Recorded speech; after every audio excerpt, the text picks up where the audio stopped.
Bismillahirrahmanirrahim. Dan di antara bentuk mentaati serta menjalankan perintah Allah Subhanahu wa taala di dalam kehidupan sehari-hari adalah dengan menghidupkan sunnah-sunnah nabinya, Nabi Muhammad sallallahu alaihi wasallam di setiap gerakan kita, masa luang kita, dan di setiap perkataan maupun perbuatan kita. Sehingga kehidupan kita selaras dengan sunnah Nabi Muhammad sallallahu alaihi wasallam dari terbit matahari hingga tenggelamnya matahari. Allah Subhanahu wa taala berfirman di dalam Al-Qur'an surah Ali Imran ayat 31, "Qul in kuntum tuhibbunallah fattabi'uni yuhibbukumullahu wa yaghfir lakum dunubakum wallahu ghafurur rahim." Katakanlah Muhammad, jika kalian mencintai Allah, maka ikutilah aku. Ikuti Nabi Muhammad sallallahu alaihi wasallam. Niscaya Allah akan mencintaimu dan mengampuni dosa-dosamu. Dan Allah Maha Pengampun lagi Maha Penyayang. Imam Hasan Al-Basri rahimahullah pernah berkata, tanda cintanya para ulama kepada Nabi Muhammad sallallahu alaihi wasallam itu terlihat dari bagaimana seriusnya mereka di dalam mengikuti sunnah-sunnah Rasulullah sallallahu alaihi wasallam dan mengamalkan sunnah-sunnah nabinya. Ketika banyak manusia yang meninggalkan sunnah Nabi sallallahu alaihi wasallam, semakin banyak kita mengikuti sunnah beliau, maka semakin tinggi kedudukan kita di sisi Allah dan semakin mulia kita di sisi Allah Subhanahu wa taala. Berpegang teguh di dalam mengikuti sunnah Nabi sallallahu alaihi wasallam memiliki beberapa keutamaan. Di antaranya adalah yang pertama, meraih cinta Allah Subhanahu wa taala. Dengan melaksanakan sunnah Nabi sallallahu alaihi wasallam menjadi sebab Allah Subhanahu wa taala akan mencintai kita. Yang kedua adalah menutup kekurangan dan ketidaksempurnaan seorang hamba pada ibadah-ibadahnya yang wajib. Sehingga amalan-amalan sunnah yang dilakukan tadi bisa menyempurnakan kekurangan ibadah-ibadah yang wajib tadi. Yang ketiga, terhindar dari terjerumus ke dalam perbuatan-perbuatan bid'ah. Yang keempat adalah mengagungkan syiar Allah Subhanahu wa ta'ala. Dengan melaksanakan sunnah-sunnah Nabi sallallahu alaihi wasallam, maka kita mengagungkan syiar-syiar Allah Subhanahu wa taala. Jamaah Jumat yang dirahmati Allah Subhanahu wa taala, marilah kita menghidupkan sunnah Rasulullah sallallahu alaihi wasallam di dalam kehidupan kita sehari-hari. Kalau bukan kita kaum muslimin yang melakukan, yang mengamalkan sunnah-sunnah beliau, lalu siapa lagi? Karena itu adalah merupakan bukti kecintaan kita kepada Rasulullah sallallahu alaihi wasallam. Ada beberapa sunnah yang sering ditinggalkan oleh kaum muslimin, sering dilupakan oleh kebanyakan manusia. Padahal ini adalah merupakan anjuran Nabi sallallahu alaihi wasallam dan amalan Nabi sallallahu alaihi wasallam. Yang pertama adalah menjilati jari jemari setelah selesai makan sebelum mencucinya. Berdasarkan hadis dari Ibnu Abbas radhiyallahu anhuma, sesungguhnya Nabi Muhammad sallallahu alaihi wasallam bersabda, apabila salah seorang dari kalian telah selesai dari makannya, maka janganlah ia mencuci tangannya kecuali setelah ia menjilati jari jemarinya. Hadis riwayat Bukhari dan Muslim. Masyaallah muslimin rahimakumullah, kenapa kita dianjurkan melakukan hal itu? Karena kita tidak tahu letak keberkahan makanan kita ada di mana. Bisa jadi makanan yang ada di jari jemari kita itulah yang berkah.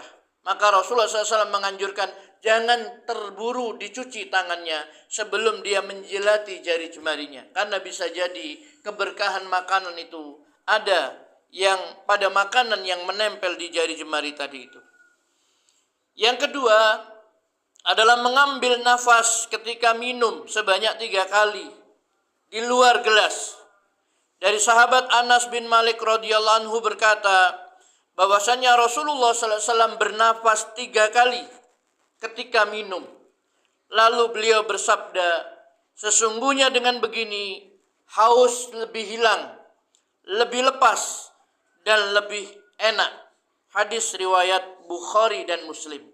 Jadi manakala seseorang minum tidak langsung sekaligus, tetapi sunnahnya Nabi sallallahu alaihi wasallam beliau bernafas 3 kali, dan itu akan lebih enak, lebih segar dan lebih lepas, ya, hilang dahaganya tadi itu.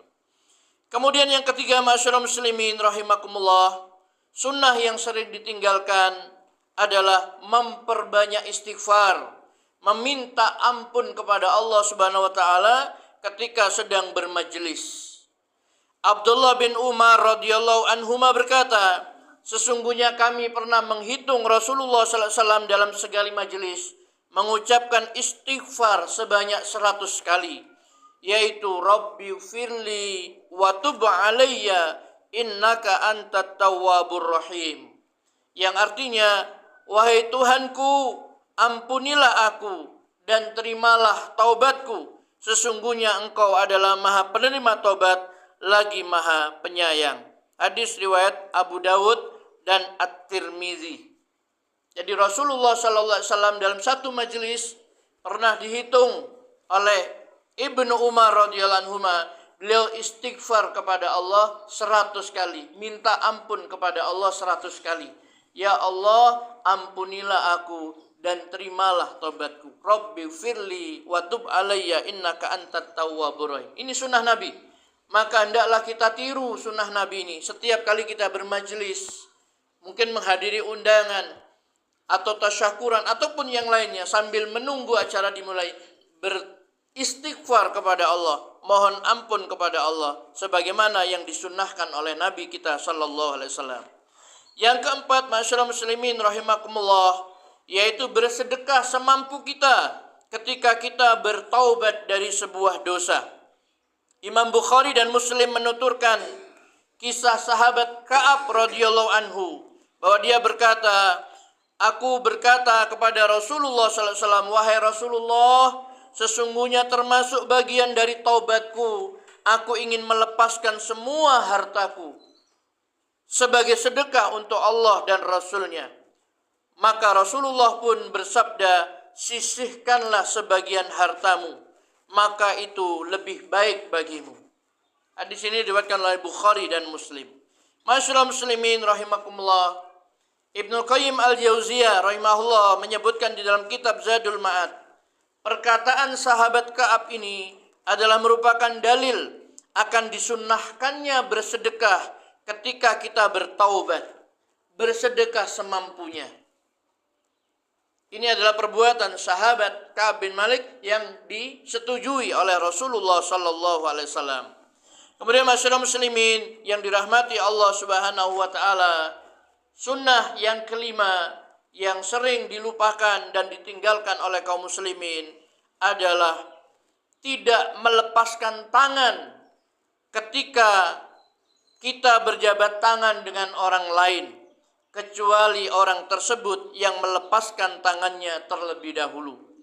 Dari sahabat Anas radhiyallahu anhu, beliau berkata, dahulu apabila Rasulullah sallallahu alaihi wasallam menjabat tangan seseorang, ia tidak akan melepas tangannya kecuali orang yang dijabat tangannya itu melepasnya terlebih dahulu.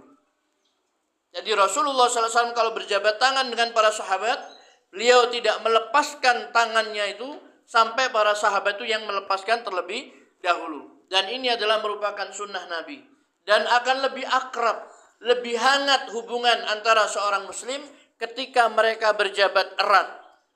Tidak terburu-buru melepas jabat tangannya tadi itu.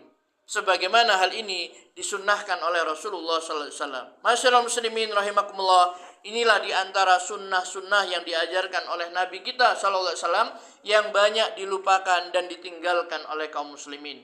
Maka mari kita berusaha untuk kembali menghidupkan sunnah-sunnah beliau agar Allah Subhanahu wa taala mencintai kita dan kehidupan kita lebih mendekati kepada sunnah-sunnah Nabi sallallahu alaihi wasallam.